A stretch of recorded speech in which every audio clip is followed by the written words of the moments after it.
અત્યારે તો શાયરી બદલાઈ ગઈ.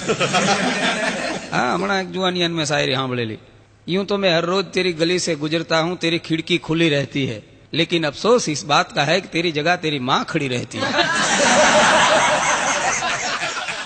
હા હા કેવી શાયરીઓ નાખે છે એ ખબર નથી. કેવા મજાના આપ છો અને રાત્રે પણ જાણે સૂરજના તાપ છો. કપડા એવા પહેરો છો કે દરજીનું માપ છો. હા શાયરીની અત્યારની વાત જ નોખી છે. નહીતર પહેલા તો ગીતો પણ કેવા સરસ મજાના આવતા. અત્યારે તો ગીતોની પરાકાષ્ઠા બદલાઈ ગઈ છે, ગીતોના માપ બદલાઈ ગયા છે. કેવા આપણા રૂડા મજાના લોકગીતો. ચાંદો ઉગ્યો ચોકમાં, ઘાયલ ચાંદો ઉગ્યો ચોકમાં, અવતારે જાતાનો નેડો લાગ્યો અરજણિયા. પ્રેમની સ્નેહની વાત અત્યારે તો ગાય. એટલે હમણાં મેં એક ફિલ્મનું ગીત સાંભળેલું, બંબઈ સે ગઈ દિલ્હી, દિલ્હી સે ગઈ પૂના, પૂના સે ગઈ પટના, ફિર ભી ને મિલા સजना. આટલું બધું શું કામ રખડી? રાજકોટમાં આવતું રહેવું હતું ને.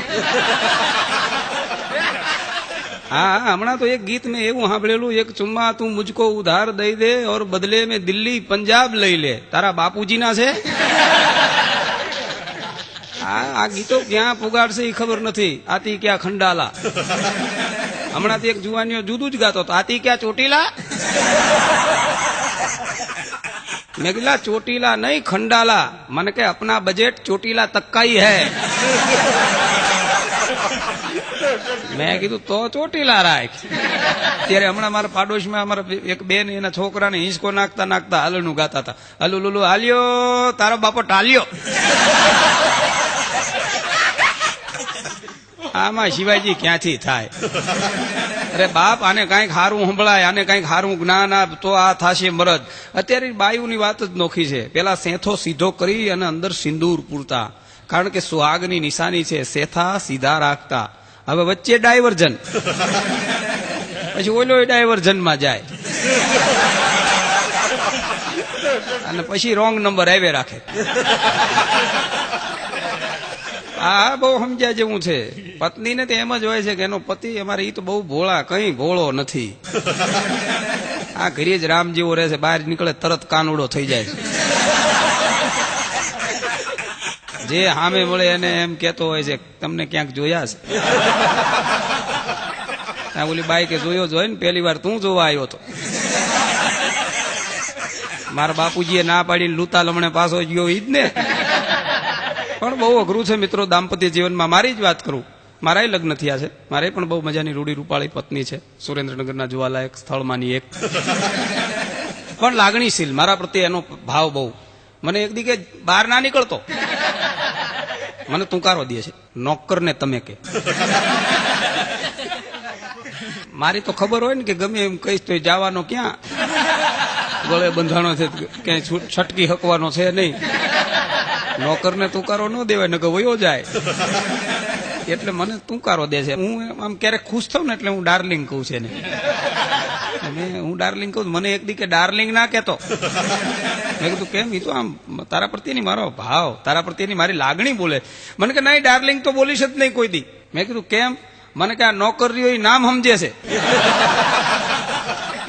તમે જતા રહો પછી એ ઈમ બોલાવે છે ડાર્લિંગ કહીને. મેં કીધું તો કઠણાઈ થાય હો, આ ન કરાય. અમુક વાત કર્યા જેવી હોય અમુક. હા હું એકવાર ઓફિસે ગયેલો, મારા પટાવાળાએ મારી પાસે રજા માંગી. મારું માથું આજ દુખે છે. માથું દુખે છે તો શું કરવું છે તારે? કામ તો કરવું જોઈએ ને. મને કે તમને માથું દુખે તમે શું કરો? મેં કીધું હું તો મારા ઘરે જતો રહું, મારી પત્નીના ખોળામાં માથું મૂકીને સુઈ જાઉં. પત્ની માથે ધીરે ધીરે હાથ ફેરવે એટલે માથું ઉતરી જાય. મને કે ભાભી ઘરે હશે? જોકે મારી પત્ની તો લાગણીશીલ છે એવું નથી. હું એકવાર કલકત્તા ગયેલો. કલકત્તા રિટર્ન ગીતાંજલિ એક્સપ્રેસમાં આવતો હતો. તમે કદાચ છાપામાં વાંચ્યું હોય, ટીવીમાં જોયું હોય તો. બહુ ભયાનક એક્સિડન્ટ થયો નાગપુર પાસે ગામડામાં. રાત્રે 2 વાગે પાટા ઉપરથી 13 ડબ્બા ખડી ગયા. હું 14મા ડબ્બામાં હતો. પણ 6 દિવસે ઘેર પહોંચ્યો એટલે મને એમ હતું કે આવા ભયાનક અકસ્માતમાંથી ઘેર જાઉં છું એટલે પત્ની રાજી થઈ જાય છે, દોડીને મને ભેટી પડશે, આંખમાં જળજળિયા આવી ગયા છે, મને જોઈને કહેશે કે મારું અખંડ એવાતણ રહી ગયું, મારો ચૂડી ચાંદલો અમર રહી ગયો. આવા વિચારો મને હતા. પણ ઘરે ગયો એટલે તમામ વિચારો ભસ્મીભૂત થયા. કારણ કે પત્ની બાયણામાં જ છાપું લઈને ઉભેલી મોઢું ચડાવીને. મેં કીધું કેમ આમ? અંદર તો આવવા દે, મોતના મોઢામાંથી આવ્યો છું. મને કે ઈ જ વાત છે આ છાપામાં. મેં કીધું તું વાંચ.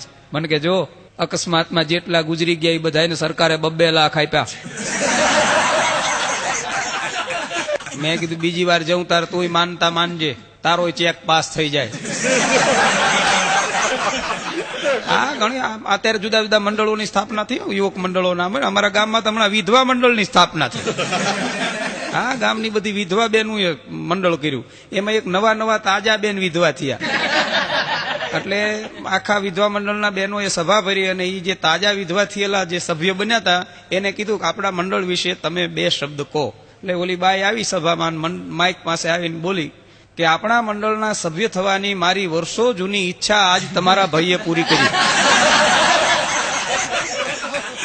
હું એમ ઈચ્છું કે આપણા મંડળની ઉત્તરોત્તર પ્રગતિ થાવ અને આખા ગામની બહેનોને આપણા મંડળમાં સમાવી લ્યો. અરે આને સમાવીને તારે શું કામ છે? આખા જગતના પુરુષો સામે તો જરાક ધ્યાન કર્યું. પણ બહુ મજાની વાત છે મિત્રો. પતિ પત્નીના સંબંધો તો લાગણીશીલ છે. હું મારી પત્નીને લઈને આબુ ગયેલો. એ આબુ નખી લેક માંથી ફરતો હતો. એમાં નખી લેકમાં હંસ અને હંસલી 2 આમ ચાંચમાં ચાંચ બીડાવીને બેઠેલા. મારી પત્નીએ તરત કોણી માર્યો. પક્ષી દેખાડીને મને કે જો આમાંથી કઈક શિખામણ લે. કારણ કે આપણે તો દેશી માણા એટલે છેટા હાલતા હોય ને, વચ્ચે 2 વેતનું અંતર રાખીને હાલતા હોય. આંટો મારીને 1 કલાકે પાછા વળ્યા ને ત્યારે પાછા ઓલા હંસ ને હંસલી આમ ચાંચ બીડાવીને બેઠેલા. મને કે હવે તો સમજ 1 કલાક થઈ. પછી મેં કીધું તું સમજ, ત્યાંથી જો હંસ ઈની છે, હંસલી બદલાઈ ગઈ. હા, મેં એકવાર દાંપત્ય જીવન ને મને એક ભાઈ પૂછ્યું, મને કે દાંપત્ય જીવન એટલે મેં સ્કૂટર સાથે સરખાવ્યું. મેં કીધું દાંપત્ય જીવન છે ને એ સ્કૂટરના 2 વ્હીલ જેવું છે. તે એક જણ ઓડિયન્સ માંથી બોલ્યો, મને કે એમાં સ્પેર વ્હીલ હોય. એક પત્નીમાં ગળગળા થઈ જાય છે, તું સ્પેર વ્હીલ ની ક્યાં માંડસ? હા, પણ ઘણી વાર ઘણા હોય મજબૂત મનના. અમારા ગામમાં એક કાકા 3જી વાર પરણ્યા, 3જા કાકી લઈ આવ્યા. માતાજીના મઢે પગે લાગવા જાય ને છેડાછીડી છોડવા માટે, એ માતાજીના મઢે કાકો ને કાકી પગે લાગતા. તમે કાકીએ આંખ ઉગાડ જોયું ત્યાં સામે 2 ગોખલા. એક ગોખલામાં માતાજીના ફળા અને બીજા ગોખલામાં 2 ચૂંદડી, એક લાલ ને બીજી લીલી.